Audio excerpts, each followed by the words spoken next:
Okay, so welcome to Dear Friends at Home Accounts of a Union Soldier in Pensacola. So my name, as I said in a moment ago, is Tristan Herenstein, work for the Florida Public Archaeology Network. This program is all about historic documents and what we can get from them that goes beyond just information. So basically think about when we read a novel by a good author, how often do we often feel as though the people, place, and events in that novel are real, even though they exist nowhere else other than anyone's imagination. But on the other hand, when we read a history book, how often do we get that same sense of reality from a history book? They're very good at giving us information, names and dates and places, but they aren't always very good at making those things feel real and personal to us. So today I'm talking to you about a collection of 20 letters written by a Union soldier named Melvan Tibbetts while he was stationed in Pensacola, Florida during a portion of the Civil War. Now I started reading these letters kind of looking for what you might expect. I was looking for facts. Specifically, I was trying to locate potentially new archaeological sites for us to investigate. What I was not expecting is that when I was done reading these letters, I felt like I knew this person. And so today, I'm using these letters really to talk to you about how much personality is encoded in our historic documents and how we can kind of get to know someone through these documents, and why that makes the history more relevant. Because when I got to know one soldier in the Civil War as a person, all of them became more real. The whole situation became more real as a result. So this image right here, let me get my spotlight up. This is actually the Maine 15th. So this is Melvan's regiment. He's probably in there somewhere. But this is while they were in their training camp in Maine. So it's the right group of guys. It's just not yet when they're in Pensacola. And this is actually Melvan himself, taken while he was in Pensacola, according to his letters. So there's a lot of different ways we can kind of start to get to know Melvan. One way is through where he comes from, understanding that, and then looking at how that affects how he views his experiences and how that shapes his how he sees Pensacola. So he grew up in Exeter, Maine, on an orchard, and like you might expect, someone who grew up on a farm, one of the first things he notices is how incredibly poor the soil is in Pensacola. It is actually really, really poor for crops. And of course, he notices the quality of the apples. So I like this quote here: "Apples here, small and rotten, spots in them are a dime apiece." He was not at all impressed with the apples in Pensacola. There we go. Of course, climate is something that's quite different from what he's used to. Interestingly, though, he doesn't complain about how hot it is or muggy it is. I suspect that when you're living without air conditioning to take shelter from the heat and the humidity, that actually you must acclimate to it pretty quickly. Instead, what he does is complain about how cold the nights are. So that tells you that he probably acclimated to this climate and just kind of how he perceives things.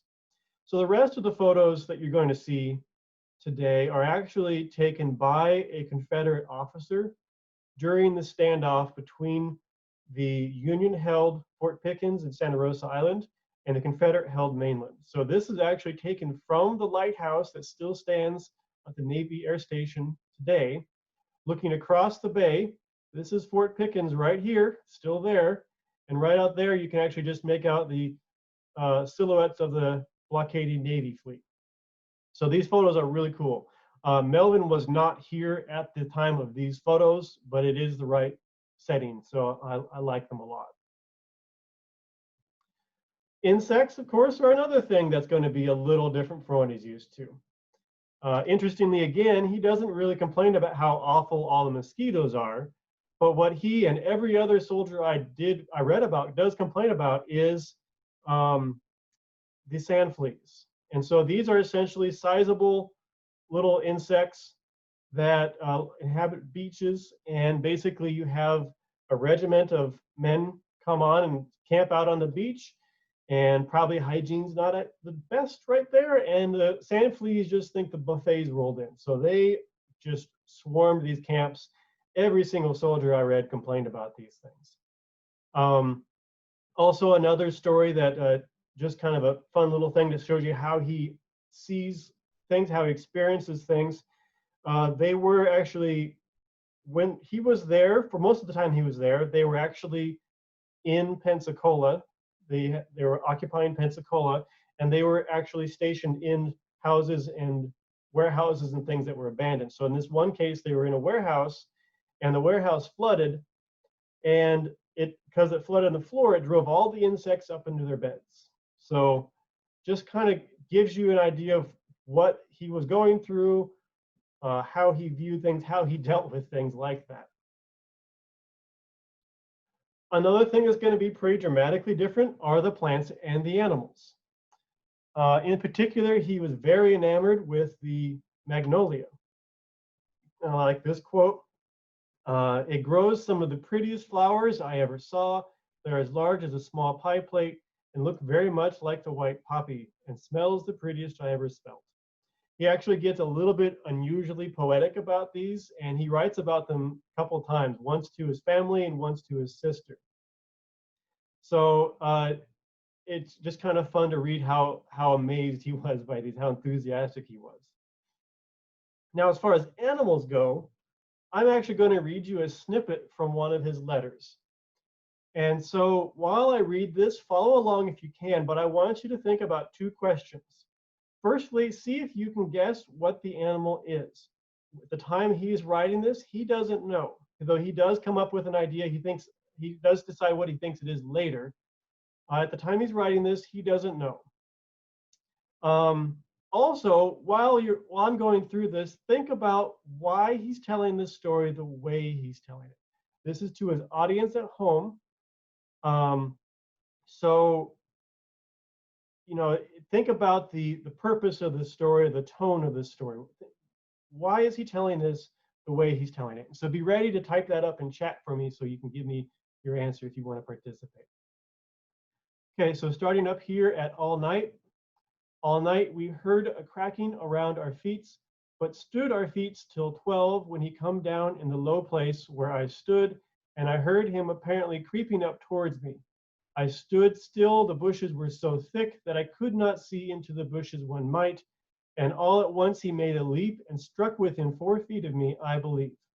I then cocked my rifle, went up as soon as I could to the post where we all three were, then and stood ready with our rifles all cocked, and in running aside, the thing then crept up to us again and made another spring towards us, but did not come in sight.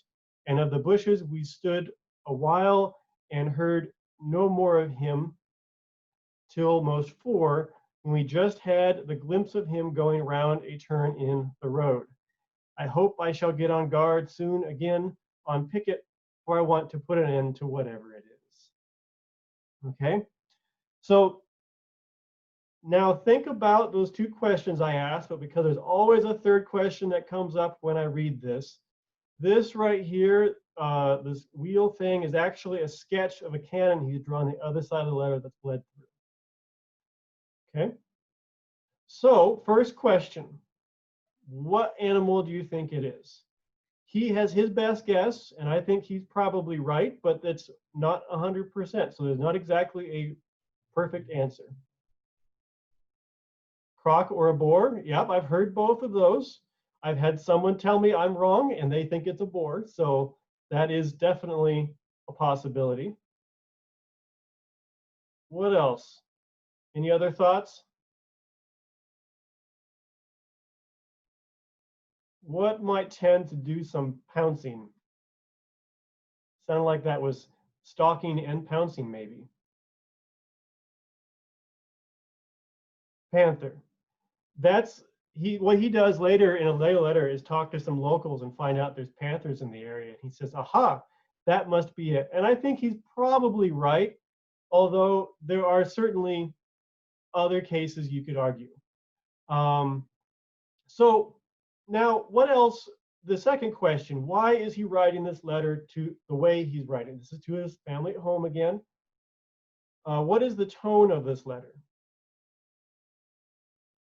Is this a tale of homesickness and woe?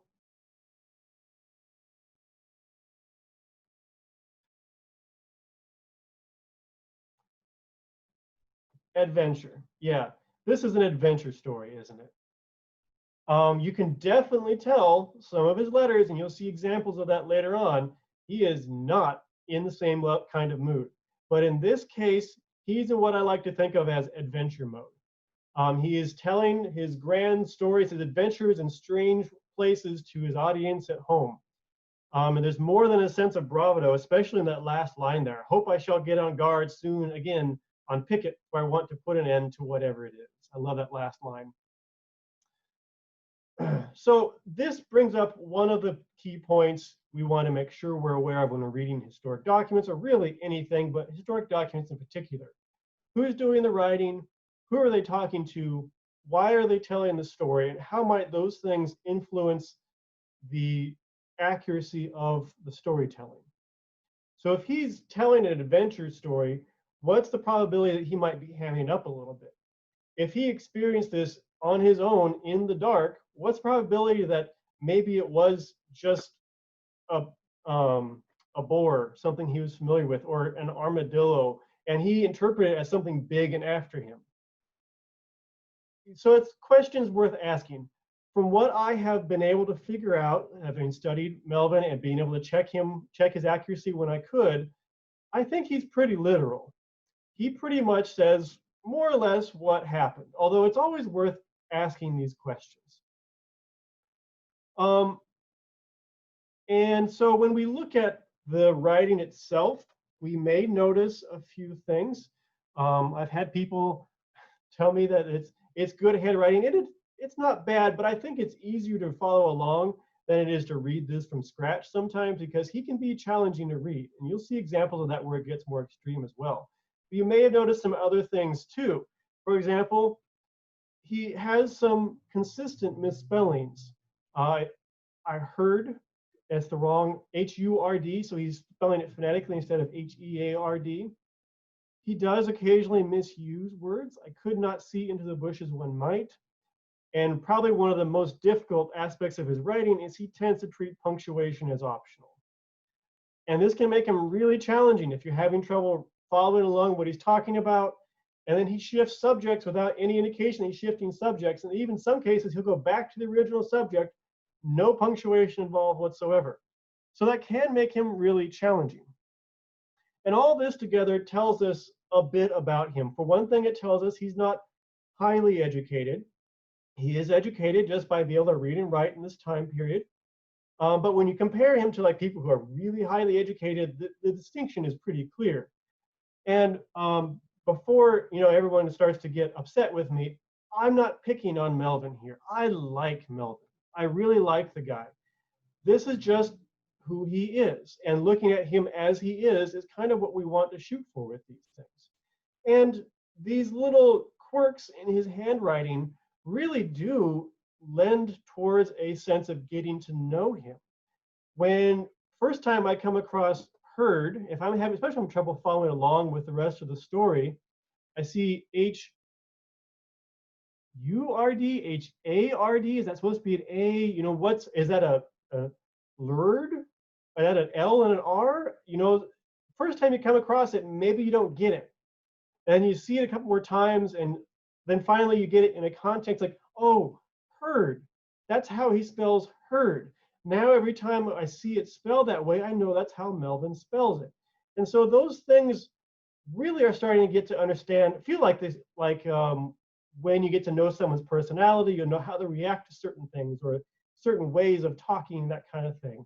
So it really does lend towards a sense of getting to know Melvin. And I also want to make it clear that when I say he's maybe not highly educated, it doesn't mean he's unintelligent either. He actually talks an awful lot about technology. He's fascinated with gizmos. He talks one story about how his dad was always getting after him for tinkering around with things in the shed instead of doing the work he was supposed to be doing. He actually has, as far as I'm aware, the only good description we have of the original Marine Hospital at the Navy Air Station, what is now the Navy Air Station. that burned down before he even arrived. But he was fascinated by that thing because it had this amazing boiler system that brought hot boiling water throughout the entire building. And he went into all kinds of detail that we don't have anywhere else anymore. So he was definitely very interested in lots of different things. Okay,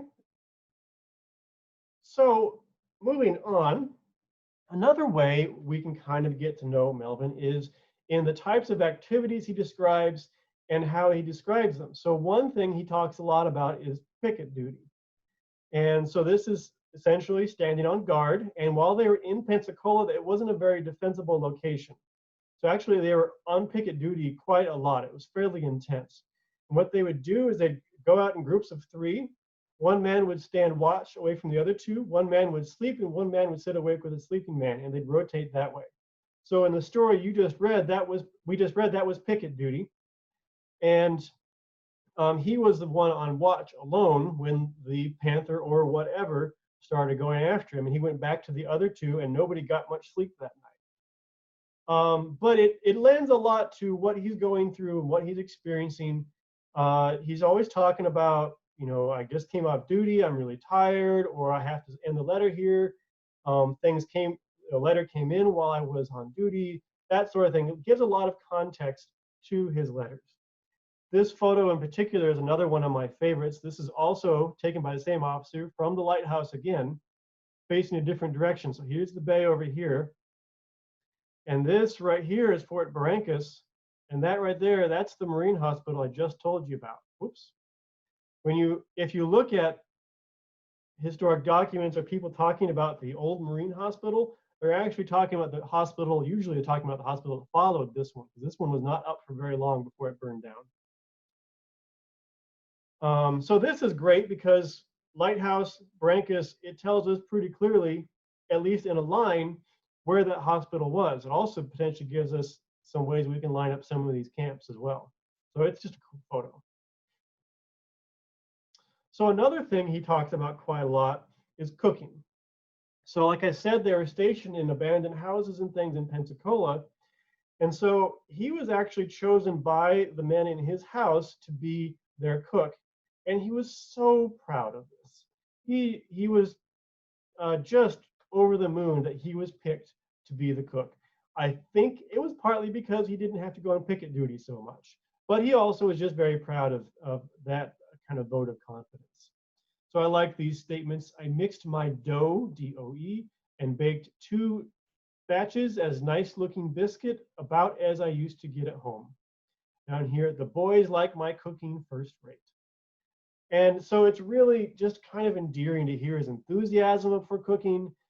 His letters are often things like, I'm sitting here by the oven waiting for the biscuits to finish while I write this. He does like a whole page description of the Christmas dinner he fixed. He was just so proud of his cooking. And it's a lot of fun to read his enthusiasm in these. So the last activity I'm going to talk about is what he referred to as going on scout. And so I spelled this the way he spells it here. But what the Union was doing at the time, sometimes they were going on scouting missions, but often what they were doing was they were actually going to nearby communities that were also abandoned. And they were actually looting those communities for supplies. They're also taking furniture that would be shipped off back north to be auctioned off to fund the war effort.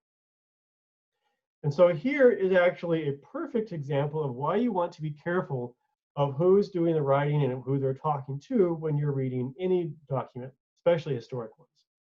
If you read the regimental history for the Maine 15th, was written, I think, 30 years later, they essentially say about this, you know, we did it, we weren't really happy about it, but orders are orders, you know, so that's the way it was.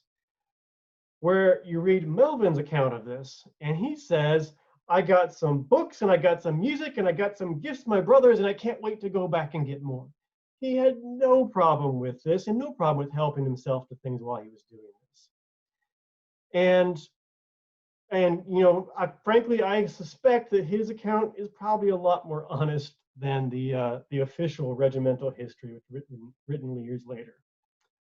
Um, and while this is a behavior we don't commend, it's also worth keeping in mind partly that this is just part of being a soldier, especially in that time. But also, we want to remember that just because we like somebody and we like someone in the past doesn't mean they need to be up on a pedestal and perfect. We don't need to sweep this kind of thing under the rug. Accepting the faults of a person or what we might not approve of with the things that we like is just, again, that's just part of getting to know someone as a real person. And so while we may not approve of this, first of all, it's hard not to fault him. Again, his enthusiasm is so genuine. But also, just keep in mind that this is just part of who Melvin was, and a lot of the other soldiers as well. Okay, so now um, shifting to the last section of the talk here today, I want to talk a bit about who he's talking to and what that tells us about him, and how that maybe influences what he says a little bit as well. So most of his letters are titled variations on folks at home, friends at home.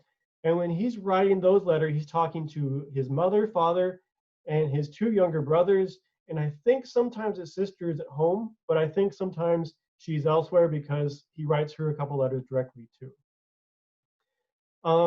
And so in this case, we only have half of the conversation. We don't know what he's receiving in letters from home for the most part, except when he talks about them.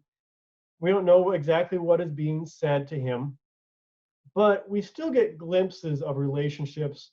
And even if we don't understand the full depth of them, we can start to see just how real they are. One of my favorite examples is he's writing his letter, and he says, a ship just came in. It bore a letter from home. It brought two pictures, Corey and Clarence, his younger brothers. They looked just as natural, spelling there, as life. And he goes on to say, I'm sitting here by the window writing this letter. I can't stop looking at these two photos. I like them so much. And that really just brings home how real this is to people who are experiencing this. Not only him going through this, but to family members who are concerned about him. And even if we don't have the full depth of relationship, there's enough there to really see how real these relationships are. So that brings us to this next section, which is an interesting chain of events. So I'm going to read you snippets from 3 sequential letters. They're about a month apart each. And there's some interesting indications here. You may and are frankly welcome to disagree with me. This is an interpretation that is potentially wrong, but it's still maybe some interesting coincidences. So this first snippet here, one bullet came so near my head once that it made the side of my face feel sort of numb and struck in a tree just in front of me. So he's clearly in adventure mode here. He's telling about his grand adventures. I read that though, and I thought, you just told your family you almost died. I don't know. My family would not appreciate hearing that kind of thing. They would know there was risk and danger, but they wouldn't want to hear it. But I thought different family, different time. Best not to try to avoid putting too much of myself into this situation. So a month later, another letter comes along, and just look at how different this letter is. Look at how different that is. It is much harder to read. There's much more ink slopping all over the place. The lines aren't straight, and the tone is entirely different. We may not meet again. This war is not always going to last, and someone is going to return to their friends again, and I may be one of them, possibly. I have not seen a moment yet that I wish I had not enlisted, and I hope I shall not. So he is not in his adventure mode in this letter. Whatever is going on, he is not a happy camper. He's tired, he's sick, he's homesick, whatever it is, he's not in a great place right in this letter. And again, I read this and like, this is interesting kind of talk to have to your family at home. My family wouldn't like it, but again, maybe just try and keep myself out of this. Maybe not jump to conclusions about this. So another month passes. Another letter. He's writing another letter. It starts off pretty cheerfully. He's in a good mood, sharing some news.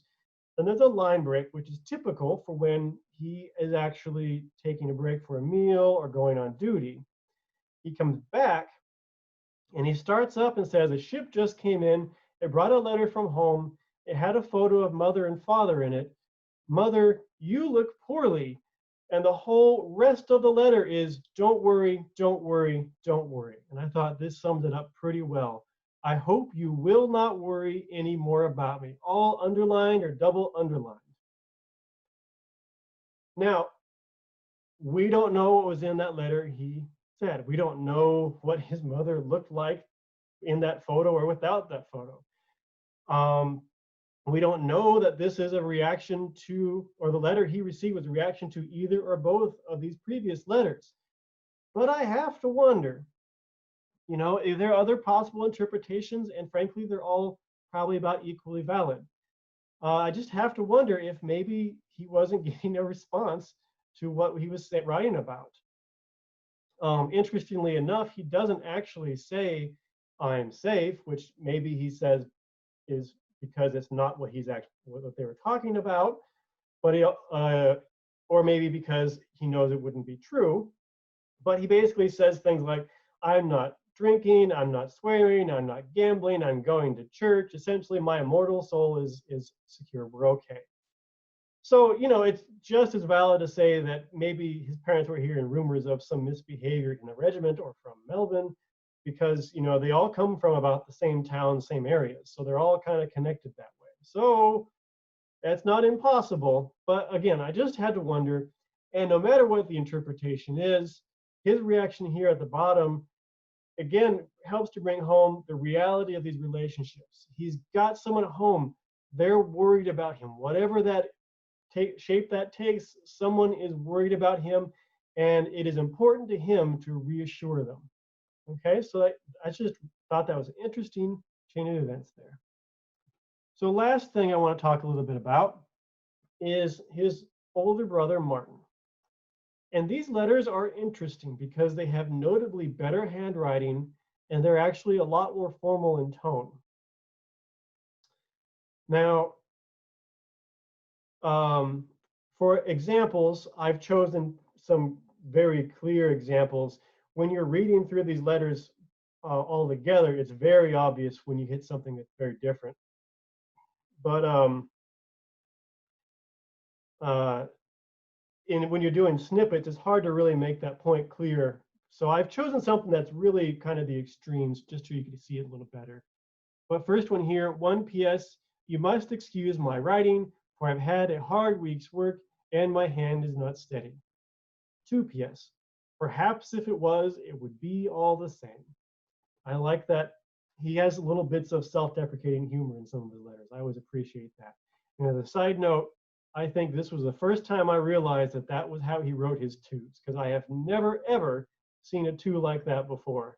And I could not figure out what they were until I saw it there, like, oh, that's supposed to be a two. Got it.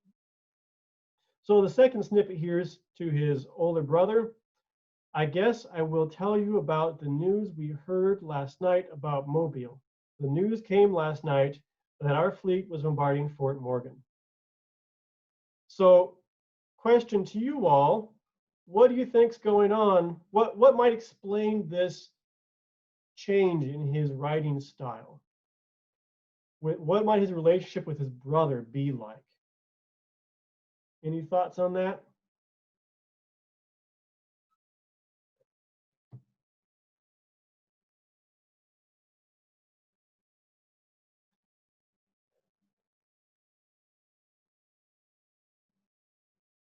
Well, there's a couple possibilities. Well, actually, there's several possibilities, and frankly, none of them are wrong because we don't actually know. So I'm not seeing any volunteers to answer that, so I'll go ahead. There could be a couple things. Maybe he's trying to impress his brother. That would explain the more formal tone and the better handwriting. It could be just a desire to impress. We actually do learn in another letter that his brother went to school for writing. Alternatively, on the other hand, it could be a sign of some tension between him and his brother. That would also explain the more formal tone and the extra effort in the handwriting. Or, frankly, because people are complicated and relationships are even more complicated, it could be some mixture of both. Once again, we don't know what the answer is. But whatever it is, even not knowing it, we can still see that whatever it is affecting the way he's behaving around his brother. And again, that just helps to bring home the reality of the situation, that he has some relationship with his brother that is affecting him and his mindset when he's writing these letters.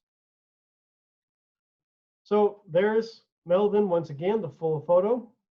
Just to wrap this up, like I said at the beginning, I started reading these letters looking for facts. What I was not expecting was that when I was finished, I felt like I knew Melvan Tibbetts. Because I knew one person involved in the war, by extension, I kind of knew all of them a little better. Specifically, when I read histories now, then they say, you know, so many hundreds of people died in this battle. I know that they were people like Melvin, and that just feels a little more real. They aren't just numbers now. They were real men with real families who were worried about them and probably suffered for their loss. So I encourage everyone here to find historic documents for whatever subject interests you. That can be literally anything. I chose his letters in a war because it's what I was studying here, and 20 letters is a good amount of material for making a good case for a presentation, but you don't need that. It can be literally any subject. I've read actually a series of chain letters written by someone working for a railroad whose job was to get people to move out west and start farming so the railroad had more crops to ship back and forth. That had more personality than you would think. Also don't think you have to read letters or journals, though they are probably the easier ones to find. If you want, you can, of course, check out archives, but you can also find printed versions of some of these. Although do be aware, some of those versions are typed up instead of handwritten. As I talked about, the handwriting is part of getting to know the personality of someone. Also, sometimes they do spell check and do grammar corrections as well. So again, something to be aware of. But if you want something that is easy to access, those are some of the easiest to access. But another example of a source that has more personality than you'd ever expect, the military reports for the Civil War. You can actually find them all typed up as many libraries have them. Actually, UWF library has them. They're called the Official Records of the War of the Rebellion, and it's every single military report from that war that they have. And you'd be amazed at how much personality from the officers doing the reports is actually in those documents. It actually made me see these officers as more real than the history books did. So I encourage everyone, go out, find historic documents of your own to read. Again, no matter what that may be, no matter what kind of documents they are, you can be surprised at how much there is in them. So the letters themselves and a couple of the photos, this photo of Melvin, for example, came from the UWF University of West Florida History Center. So this is actually in the library on UWF campus in Pensacola. All the rest of the photos actually came from the UWF Historic Trust Resource Center, which is actually downtown Pensacola. So that's another thing to keep in mind if you're doing your own research or looking into things. Every archive has different things. So definitely don't just use one archive. Okay, and so that is that. I'm going to stop recording. Oh,